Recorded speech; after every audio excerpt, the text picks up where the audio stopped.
There and welcome to this week's Golf Equipment Q&A. I'm Valerie Melvin. I'm here with Frank Thomas and we're in the Frankly Frog Putting Studio in Orlando, Florida, where it's our mission to help you improve your putting. You know what? Yes.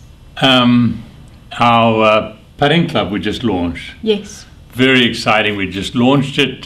We opened. It's going to open on May the 1st. That's right. Just in time for the start of the spring. season. Right.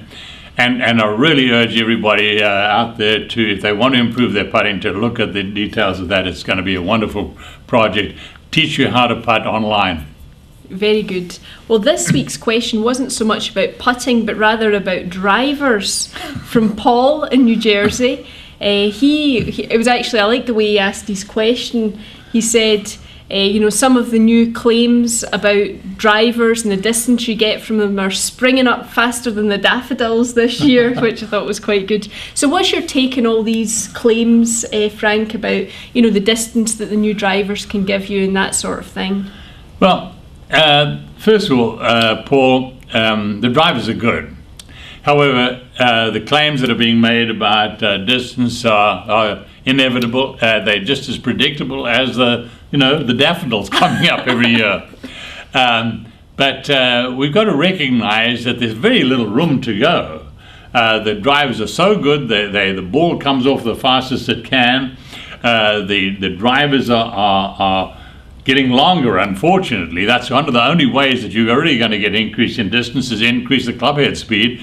And they've lightened up on the shafts, they've lightened up on the overall club, but at the same time, they've increased the length. And as I said, the distance of the shaft? The length of the shaft, right.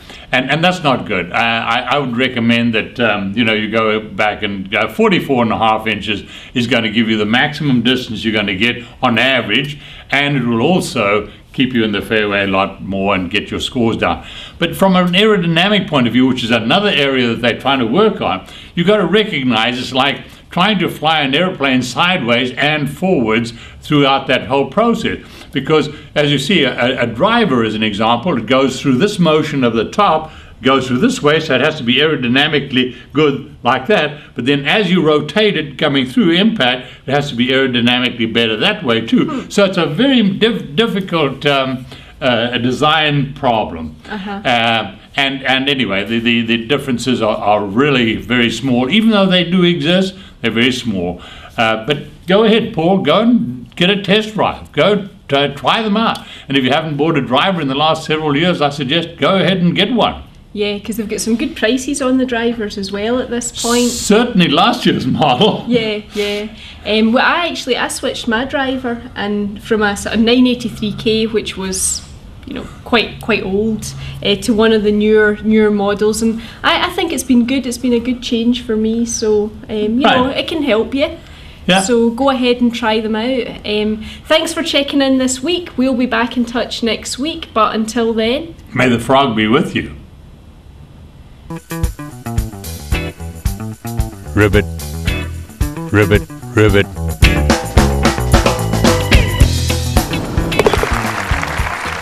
Find your frog at franklyfrog.com. Ribbit.